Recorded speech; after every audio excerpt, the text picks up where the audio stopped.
Welcome back friends my YouTube channel my self Sandeep Dwivedi. और आज हम इस वीडियो के माध्यम से सभी तरह के स्मार्टफोन और फीचर फोन्स के सॉफ्टवेयर फ्लैशिंग का जो बेसिक कॉन्सेप्ट है उसको समझेंगे।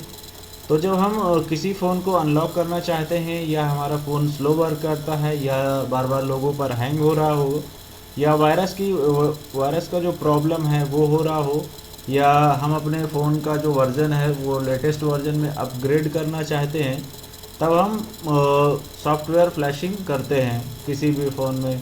सॉफ्टवेयर फ्लैशिंग का मतलब पुरानी फ़ाइलों को हटा करके नई फ़ाइलों को जो फ़ोन का eMMC चिप होता है या मेमोरी होता है उसमें डाउनलोड करना, उसे हम सॉफ्टवेयर फ्लैशिंग कहते हैं। सॉफ्टवेयर फ्लैशिंग कई सारे तरीक़ों से की जा सकती है, जैसे कि फ्लैश टूल से, प्राइमरी फ्लैश टूल से ही हम सॉफ्टवेयर फ्लैशिंग करते हैं। मेमोरी कार्ड से हो सकती है, ADB इंटरफेस से हो सकती है, फास्ट बूट मोड से हो सकती है, EDL मोड से हो सकती है। ये सब हम प्रैक्टिकली करके देखेंगे। आगे के कुछ प्रैक्टिकल वीडियो जो हमारे आएंगे उसमें हम ये सभी प्रैक्टिकल करके देखेंगे।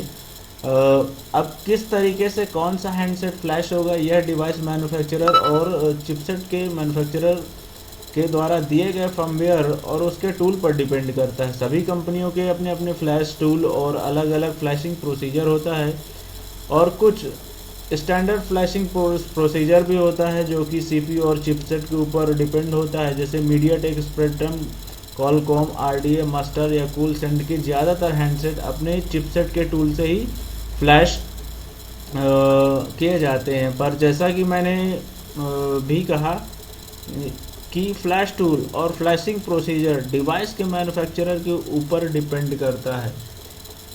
अब जान लेते हैं कि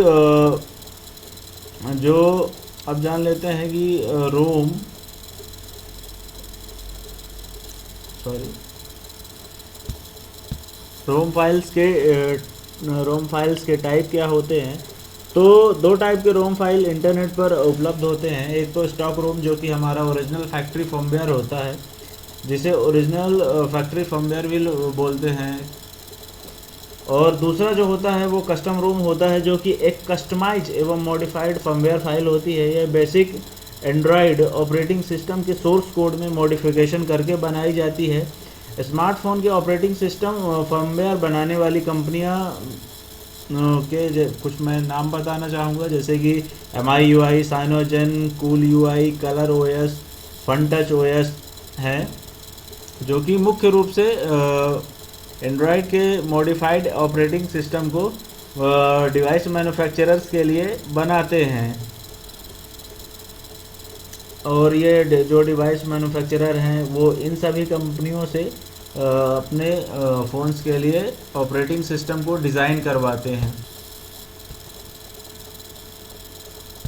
फर्मवेयर पैकेज जो होता है वो डिवाइस के मैन्युफैक्चरर के ऊपर डिपेंड करता है और कि किस डिवाइस के मैन्युफैक्चरर और चिपसेट के ऊपर डिपेंड करता है कि किस फ्लैश टूल के हिसाब से कौन सा फर्मवेयर पैकेज होना चाहिए। बिन तो फर्मवेयर के कई सारे पैकेज होते हैं, जैसे बिन हो गया, पैक हो गया, स्कैटर हो गया, FTF हो गया, FFU हो गया, .xml हो गया, या इससे भी नए कोई भी फाइलिंग एक्सटेंशन आपको मिल सकता है। वो डिपेंड करता है उसके टूल के ऊपर। जब भी आप कोई इंटरनेट से लेटेस्ट फर्मवेयर का जो जिप फाइल है उसे डाउनलोड करते हो, आफ्टर दैट एक्सट्रैक्ट करने के बाद आपको वहाँ पे टूल, ड्राइवर और फाइल भी मिल जाती है। वहाँ से हमें खुद ब खुद पता चल जाता है कि इसका कौन सा फ्लैश फाइल है और किस तरीके से इसे फ्लैश करना है। आगे के वीडियोस में भी हम देखेंगे फ्लैशिंग का जो प्रोसीजर है उसे प्रैक्टिकली करके भी देखेंगे।